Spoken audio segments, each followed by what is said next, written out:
I want to also say thank you for sticking around and definitely sticking around until the bitter end. I like to say that.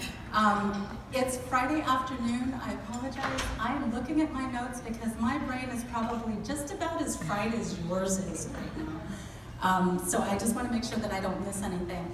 So my name is Glazelle Ditto, and I'm a senior consultant with Curo Compensation. We're actually a company based out of the UK, so we've got quite a bit of experience working with the whole gender pay gap issues that are happening there, and all the legislation that's been in place there. And what's interesting is that we've kind of taken that knowledge and what we've learned over the last couple of years in that area, and feedback that we've gotten from our clients saying that we really need something to look at things more globally, and what does that really look like, and how are we going to be able to make an impact in that area as well. I'm personally based out of Southern California. I've been living in Southern California along the coastline for about 20 years now, working as a consultant in various areas. So I've been working with a lot of different companies. I know some familiar faces out here from prior lives, so that's kind of fun to see as well. And just a little bit about me personally. I love a lot of the talks that we've been having about not just from a pay equity perspective, but from diversity. I'm actually a big musical theater buff. I don't know if anybody else out there is as well, but one of my favorite musicals today is Hamilton. And I'm not just jumping on the bandwagon to say it's Hamilton, because everybody does that. But my kids actually are all doing musical theater. But the one thing that I found so fascinating about that musical in particular, before it even really came to light, because my two older kids were absolutely following the development of it all the way until it actually hit Broadway. And we were fortunate enough to be in New York, and my two older kids actually got to see the original Broadway cast within the first week of it opening, because they planned ahead for it. And I didn't understand what all that meant. You know, I didn't understand why they loved the music, they were fans of Lin-Manuel Miranda from In the Heights, and you know, I got all of that, but the thing that struck me so much about that musical in particular is the fact that you hear Lin talk about the fact that it's the story of America's history told by America today. And I feel like if you just look at any cast of Hamilton, because now they have a touring cast, they have a London cast, they have the one on Broadway still going strong, and that's truly the picture of what America is today, which I find absolutely fascinating. And the other thing that you may not know is that as the creator of Hamilton, and he started it originally, he didn't take any more pay than the other actors. So, of course, he gets royalties and whatnot from writing and expanding, but as an actor in the show, he chose to be equal with everybody else, which I think says a lot for like where we all eventually really want to be. And it's such a good example to take a look at. But if you haven't seen the show, even if you're not into musical theater, you might be into this one. I highly recommend it. So we're going to be talking a little bit about from a global perspective, and specifically around reporting. Now, I know we've been crammed with a lot of information over the last couple of days. Like I said, personally, my brain is quite full. So don't worry, I'm not planning on cramming too much more information into your brain right now. But there was something that somebody had said yesterday about some things are definitely worth repeating. There are some things as we get into the idea of global reporting, there are definitely some themes that I'm going to repeat that you've already heard over the past couple of days, but I think they're definitely worth thinking about as you think about what your processes are going to be, what kind of reporting you want to focus on, and some of the things to think about as you're going about it from a global perspective. Okay, so just starting with basics. We talked about the difference between pay equity versus pay equality or pay parity. I like to think about pay equity as really the notion of equal pay for equal work of equal value. But then pay equality, in my mind, is kind of the end game. It's where we really want to end up. And it's the idea that, as some of my colleagues had mentioned before, as the actions to address pay equality are not necessarily tied directly just to pay. So we talked about looking at the entire employee life cycle and everything to do with talent management, and that's really what it's going to take to get you there. But the interesting thing about it is, as you get into some of the metrics that sometimes are legislatively required, we heard some of the panelists talk about this earlier, where it's not so much that it's the right metrics to look at, but it opens your eyes as to what's going on out there, and then it gets your curiosity going as to what else I should be looking into and how deep I should dive into the subject, and where I might have other issues outside of pay that I need to address. So I think that's really the more important side, above and beyond the legislative and whatever's going on in that area and what we have to do.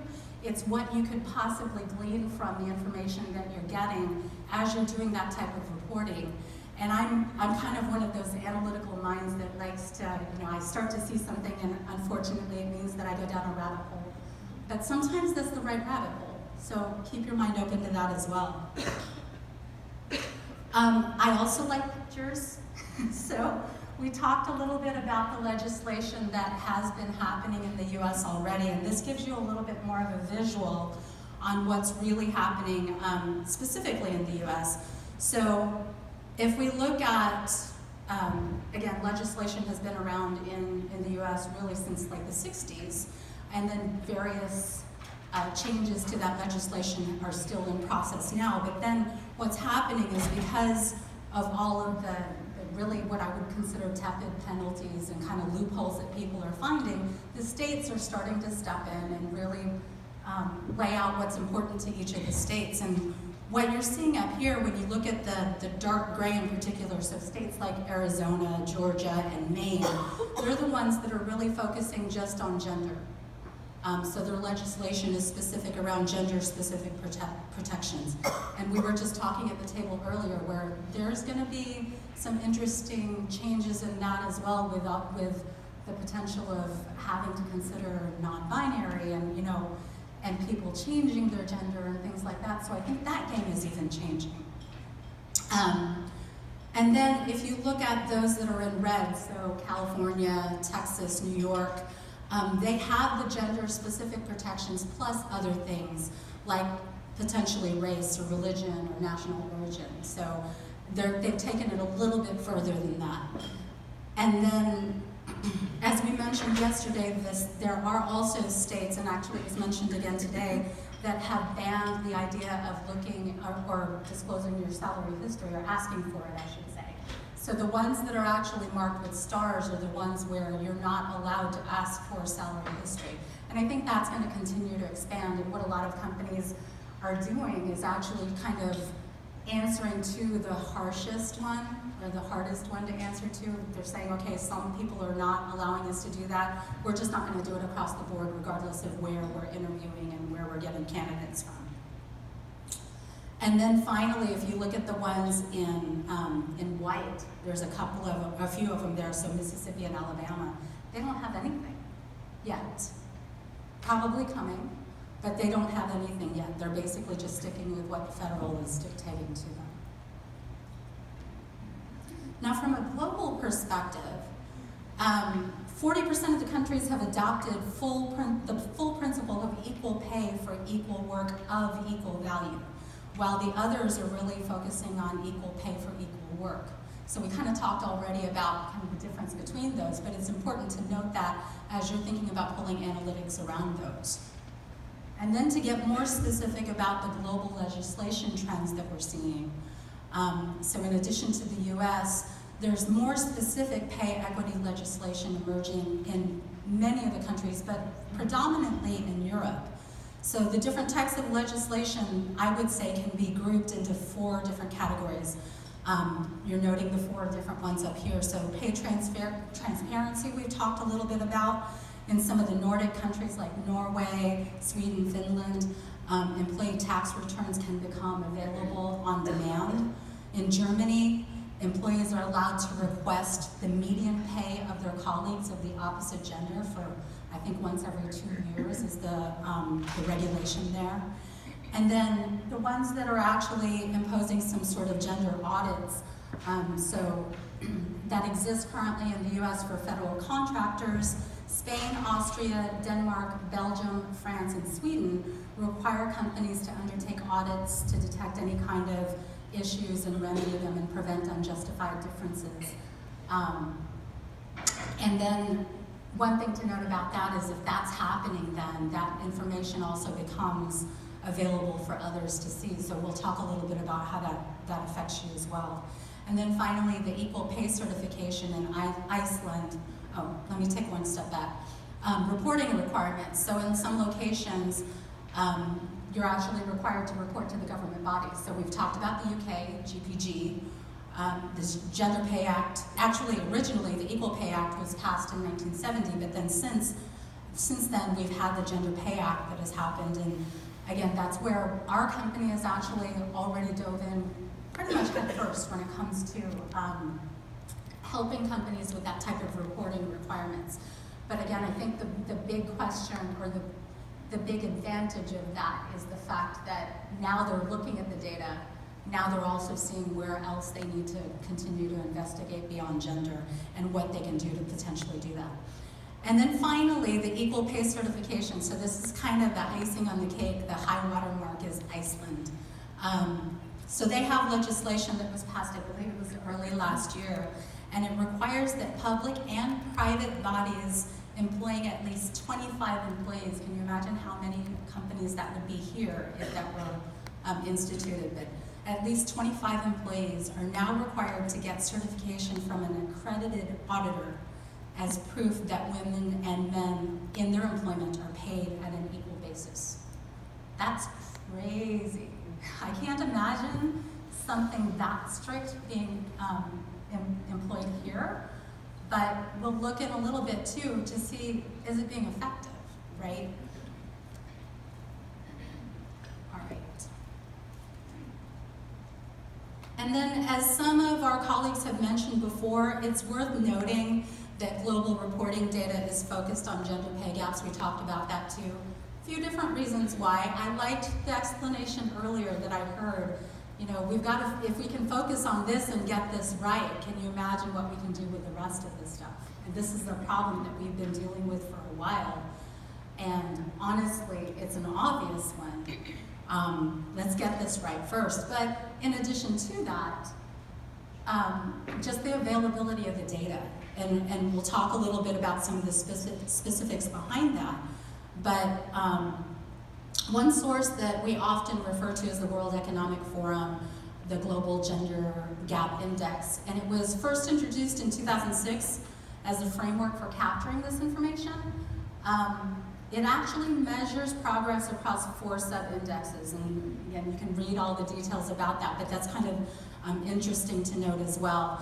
The global gender pay gap score stands right now at 68%, and that means that on average, there's still a 32% gap that we need to close. And then we can start to break things down by region. Hopefully you guys can see that. With the prevalence of legislation on pay equity really focused in Europe, no surprise that they're up at the top, right? And then if you start to break it down even further, if I focus on the countries that rank highest in terms of gender pay gap equity, the trailblazer is Iceland. No real surprises there. It's kind of interesting that as strict as their requirements are, it seems to be working. I imagine there are other things going on there though. Again, I feel like any of the reporting requirements that are happening are really kind of opening everyone's eyes to other things as well. But something else to note, the other Nordic countries are making the top 5, and I don't know if you noticed, but US and UK aren't even on there. They're not even part of the top 10.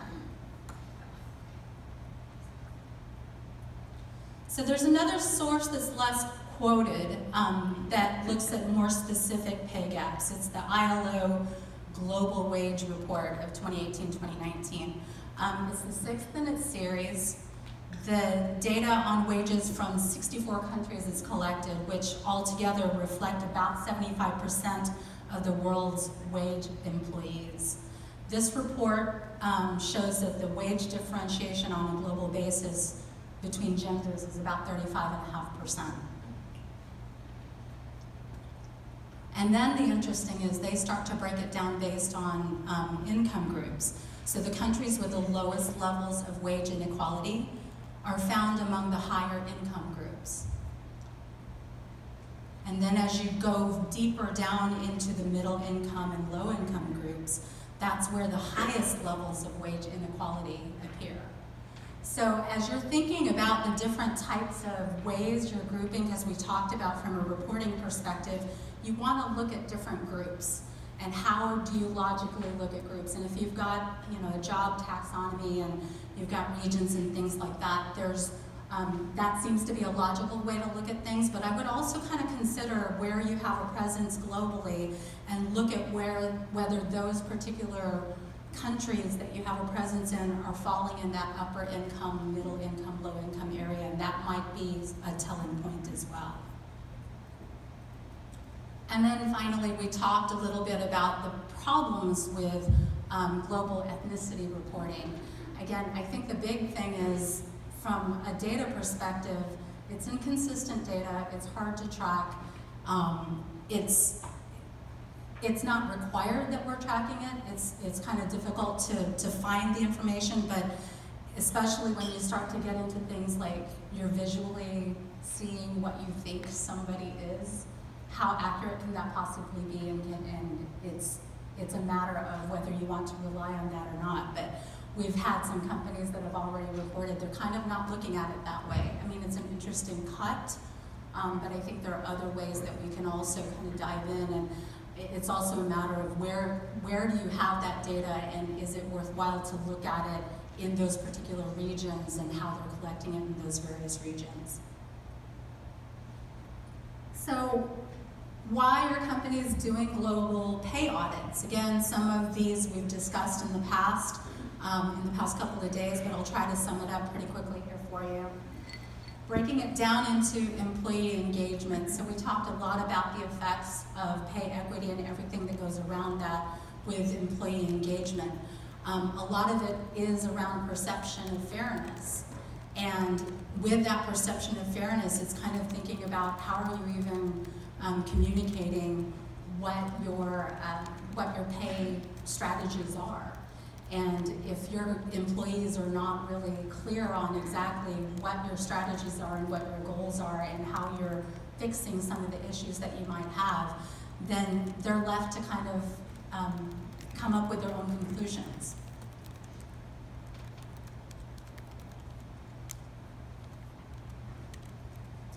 And then one other thing to look at is brand perception. So we talked about, I believe yesterday in the session at the end of the day, there was the notion of pay brand perception, and that may be a new concept to a lot of people. But if you think about it, when you work for a company and somebody asks you, hey, what's it like to work at Workday or to work at IBM or whatever, how do they pay?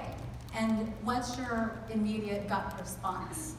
When you answer that question, that's your brand out there. You're basically a person that's kind of promoting or not the brand of the company. And that's you as a leader, you as an employee, all of that. So your employee's perception of your pay brand is very, very important. But above and beyond that, what you're also seeing is if there's a company that is known to not really embrace the idea of diversity and so on and so forth, there's ramifications down the line to their overall brand, especially if you think about retailers or restaurants and so on and so forth. You think about the idea that we have so much influence over whether people frequent certain stores and so on. And the interesting thing about that is the majority of those buyers, 70 to 80%, happen to be women too. So either they're buying or they're influencing the buying. And then if those retailers or those establishments are known to not really embrace the idea of diversity and pay equity, then that may affect your desire to go and frequent those stores. And then I heard somebody earlier mention McKinsey. When it comes to driving business performance, McKinsey studies are often quoted. Specifically, one quote that I have is, more diverse companies are better able to attract top talent to improve their customer orientation, employee satisfaction, and decision making. Seems kind of matter of fact and kind of I'd say obvious, but if you really think about how compensation, how pay can really drive the business performance overall, there's a lot of different ways that it could definitely affect it throughout. And then we also talked a little bit yesterday about, and today as well, about the CEO recognition. So recognition that there's a problem. I think at the beginning of the sessions yesterday, there was a show of hands of how many people were here because of, or focusing on this because of pressure from the CEO and the boards and whatnot. It was probably a good about half of you. And then a little less than half of you were really kind of taking the initiative on yourself and trying to push it towards them. But there is a lot of recognition from CEOs and from boards that this is something that we needed to focus on, and some key questions asked. We covered those in an earlier session as well, but they're kind of repeated here also. And then of course, not just our CEOs are asking, but everybody's really asking the questions. So in the face of all of the social media, and you see the TED Talks here, this is one that I really like, Jo Cribb's TED Talk. She's actually she's headed the Ministry for Women in New Zealand, and she founded a hashtag Just Ask campaign, encouraging employees to ask their employees, or their employers, how women are paid. So if you haven't seen it, it's actually kind of a cool little watch to watch out for. But again, social media and everything, it's all out there. So a number of global companies are leading the way and committing to achieving global pay parity. In January, Citigroup revealed a raw, unadjusted figure showing that median pay for women is 29% less than it is for men. Now that's the raw data, so it's not adjusted yet. But we heard from our colleagues at Adobe, Nike, and Chevron yesterday about their challenges as well. So definitely some big names out there are starting to come out and not be afraid to actually talk about this and put it out there that this is what they're finding. And I think over and over again over the past couple of days we've heard the debates about transparency and, is it good to share, is it not good to share? But I feel like at least from my observations, as long as you're sharing appropriately and the communication is done properly, it's much better to be honest and to say we've got a plan. Okay, so we're going to talk a little bit about pay audit steps. I'm going to rush through these here. I'll break these down in detail, but again, a lot of this we've kind of talked about already. The whole idea of understanding the legal context. As they mentioned yesterday, before you start any kind of analysis at all, definitely seek legal counsel for several different reasons. We're not all experts in the field. You see all the different legislative issues that are out there, even if you're just US-based only, having to deal with all the different states and the different now cities that are starting to do things on their own, and then you expand that to globally. You want to make sure that you're getting the right counsel as you're going through this and making sure that you're not putting yourself in a position that could potentially hurt you. But a few things to consider there: data privacy and data transfer issues when you're dealing with global countries. We talked yesterday about the attorney-client privilege, absolutely. And then when you come to the stage of considering remedial actions, understanding what kind of remedial actions you're allowed to take in each of those jurisdictions, and that's a big deal as well. I know we kind of teased yesterday about I've never seen anybody actually get a salary decrease. But maybe they do that overseas, and maybe it's allowed in some places, and maybe certain cases, but you need to know what those regulations are. Okay. And then we also talked before about the fact that you must agree about the definitions, and that's definitions across the board, but understanding how you define pay parity for your organization, because it is going to be different. It's based on, what kind of an organization you have, what kind of employees you have, what it is that you're exactly focusing on, and what your goals are. Again, we heard from Adobe yesterday where they defined it as ensuring that employees in the same job and location are paid fairly relative to one another, regardless of their gender or ethnicity. So again, if there are certain things that you can at least focus on now, and then start to expand to some of the other areas, and even drill down into some of the details as we get into some of the details around the reporting to see if there are other underlying causes. And then we also mentioned the idea of job taxonomy, so understanding that you've got to have some way to be able to do some standard comparisons. Our colleagues at Willis Towers Watson mentioned that this often isn't robust enough, and I see that a lot. It's a matter of making sure that what you have is actually robust enough to do the studies that you need to do and to make sure that you're looking at it appropriately. And this might be the time that you've got to take, to the point yesterday, maybe 10 steps back and kind of make sure that that's right first before you move forward, because as you start to do analysis against that, thinking that your job levels are all just fine and dandy, they might not be, and you might be looking at the wrong things. Okay? Now, for those of you that have implemented some sort of a solid job leveling exercise, you know that's not a quick fix. It's going to take time for sure. So definitely consider that when you're thinking about the time that it's going to take for you to get through this audit process, and how much extra time it's going to take for you to fix that problem first before you even get into the point that you're doing analysis around it. And then being in the software industry, I always talk about the data. It's always about the data. If the data is crap going in, the data is going to be crap going out. Absolutely critical in this area especially. And understanding where you might have some data, but it's not clean, enlist the help of some folks that's what they do for a living. When it comes to other areas that you don't have good data on, maybe this is an opportunity to start to collect additional data, through whatever annual processes you have, figure out a way to actually have that be part of your standard processes to get more of that data and to actually get it validated and cleaned up as well. All right, and then getting into the analysis.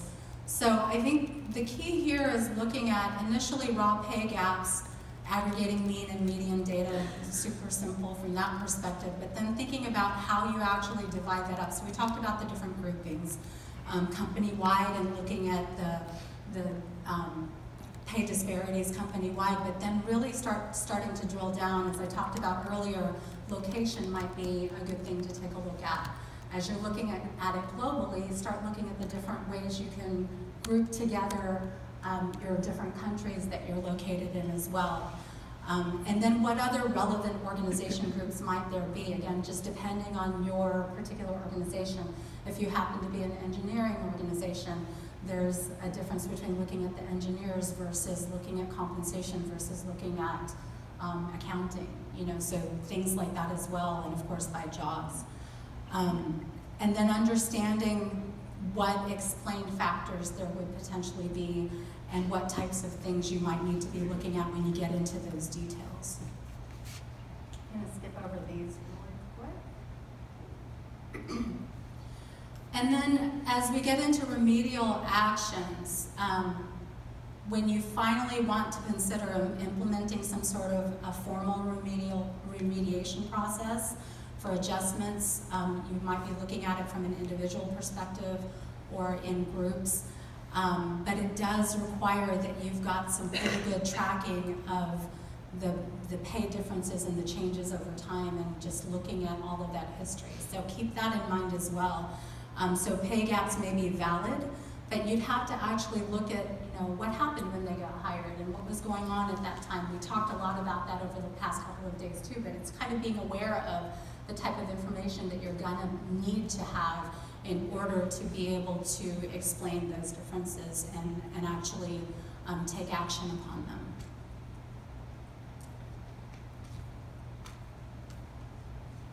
All right, and then a useful source in the UK specifically is the UK Government Equalities Office, or GEO.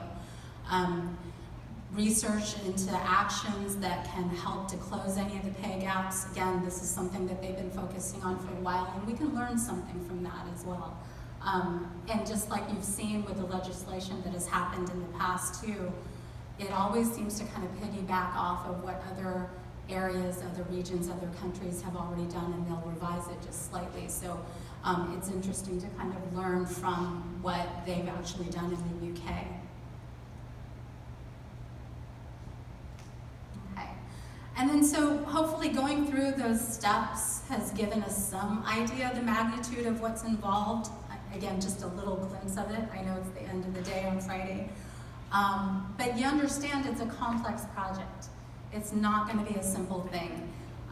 We talked about this even within our company, because we're going to talk a little bit about what we're launching coming up here, but the idea that even us as a company, as we start to think about launching something on a global scale that can help your companies out there, it's not something that we can get a quick read on either, because it is a long process. We might involve different companies to pilot what we're doing, and it might take months before we actually see any results and get feedback and so on and so forth.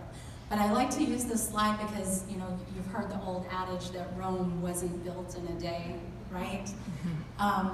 Interesting fact, the Empire State Building in New York was built in 13 months, but they had to work every day possible, and they were always staying a little bit ahead of the game. They were always exceeding what they were expected to do on a daily basis. That's the kind of commitment that it took for that to happen within a 13-month time period, back when it happened, right? That's the kind of commitment it's going to take for us to endeavor on this type of a project within your companies. Now again, I saw yesterday that we're all in different stages of that. You're kind of toying with the idea. I talked to a lot of people over the course of the past few years when I go to the World at Work conferences, and I'm typically one of the vendors there. And it's interesting to see the increase of traffic of people asking, do you guys do pay equity reporting? And where I used to work, it was something that, yeah, we had a group of people that did that, but they never came with us to the Total Rewards conferences. It wasn't a thing. It was just a comp thing. And it wasn't until last year that we actually started bringing our cohorts over, because it really has become such a focus. And if you're only at that point that you're just asking, do you have this because I want to kind of dive into it, you really got to take a step back and see what are the true, like, step-by-step things that I need to consider, as I mentioned, before you even start looking at the data, because there are definitely ramifications around it. Now, all that being said, definitely lots of benefits when it comes to global pay equity reporting. So hopefully you've been able to glean some of those benefits as we've been talking over the past couple of days. We mentioned the idea of getting ahead of complying with legislation. So you've heard that over and over again. It's not just about what you have to do. What you have to do might help you to open your eyes to things that you should be doing.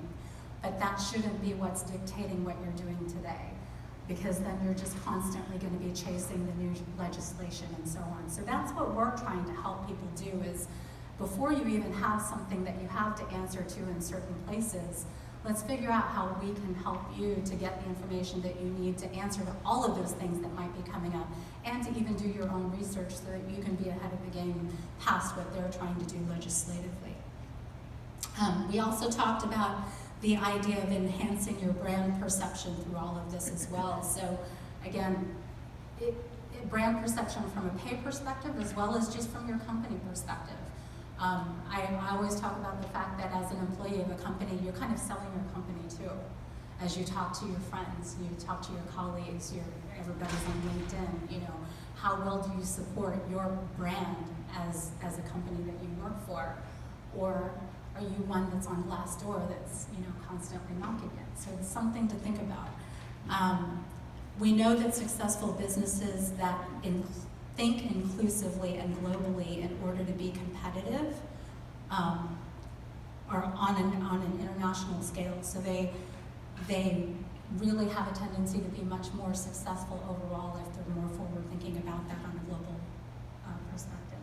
So with that, as I mentioned, we we at Hero actually have been involved in the gender pay gap reporting since that's come up, and when we were talking about that, I believe you mentioned it was last year, Sue.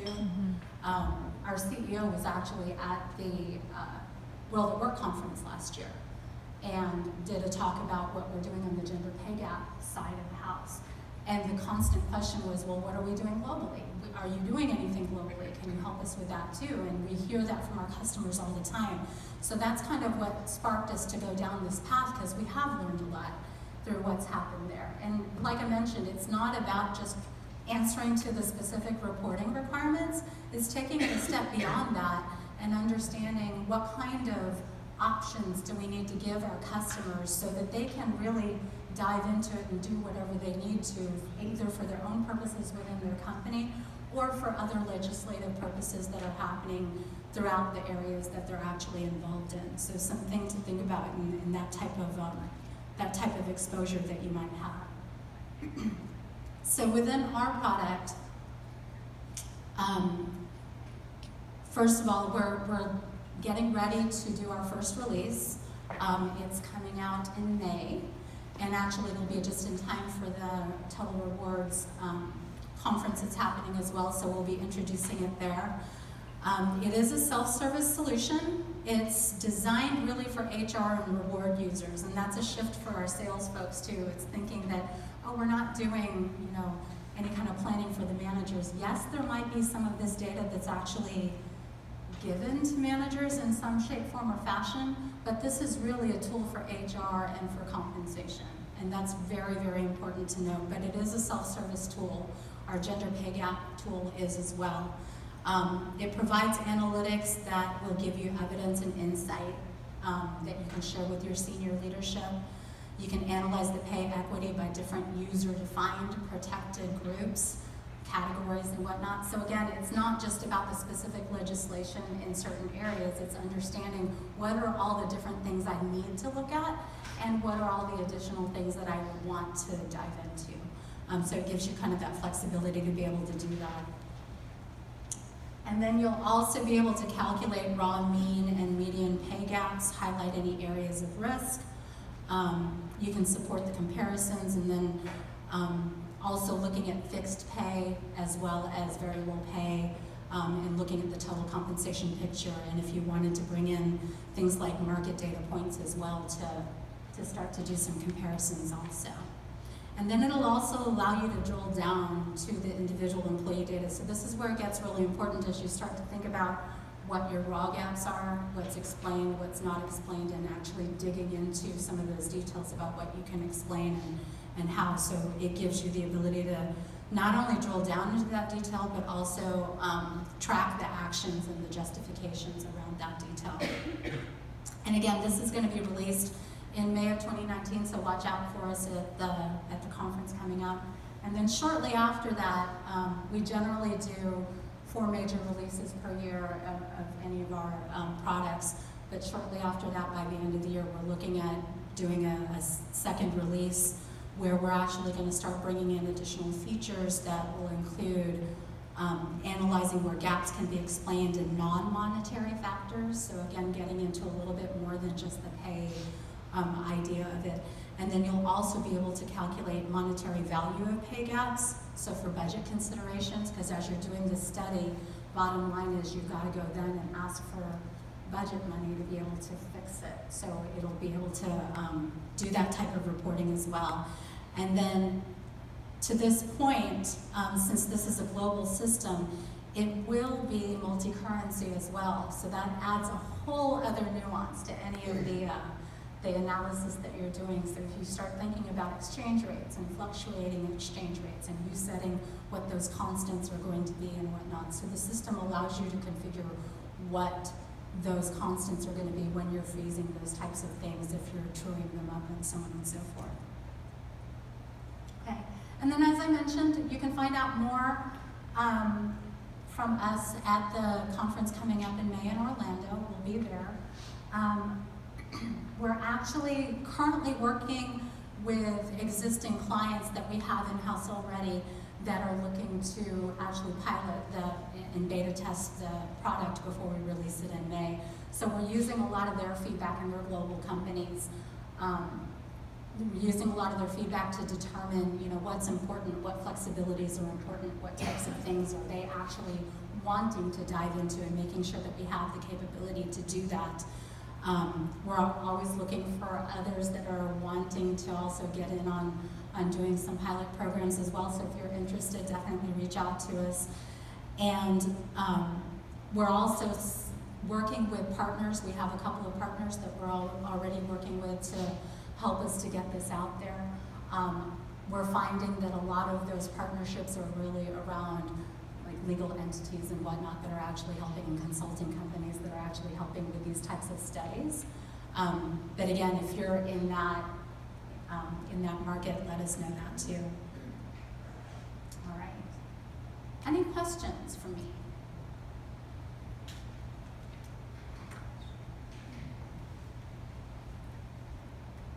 No. I know, it's the end of the day. All right. Well, thank you very much. I've had a great time.